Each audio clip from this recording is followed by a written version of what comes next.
চাঁপাইনবাবগঞ্জে অনুষ্ঠিত হলো ঐতিহ্যবাহী মাদক বিরোধী মোরগ লড়াই। মাদকদ্রব্য নিয়ন্ত্রণ অধিদপ্তর জেলা কার্যালয়ে চাঁপাইনবাবগঞ্জের উদ্যোগে আজ মঙ্গলবার 15 অক্টোবর 2025 সকাল 11টায় মহারাজপুর উচ্চ বিদ্যালয়ে অনুষ্ঠিত হয় ঐতিহ্যবাহী মাদক বিরোধী মোরগ লড়াই ও গণসচেতনতামূলক কার্যক্রম।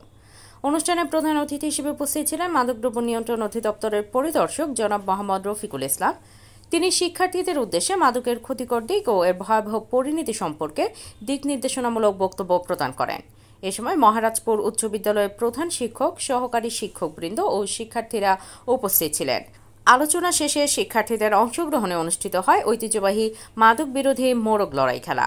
খেলা শেষে বিজয়ী শিক্ষার্থীদের মাঝে মাদক বিরোধী স্লোগান সমৃদ্ধ খাতা, কলম, স্কেল, জ্যামিতি বক্স, লিফলেট ও ক্রেস্ট বিতরণ করা হয়।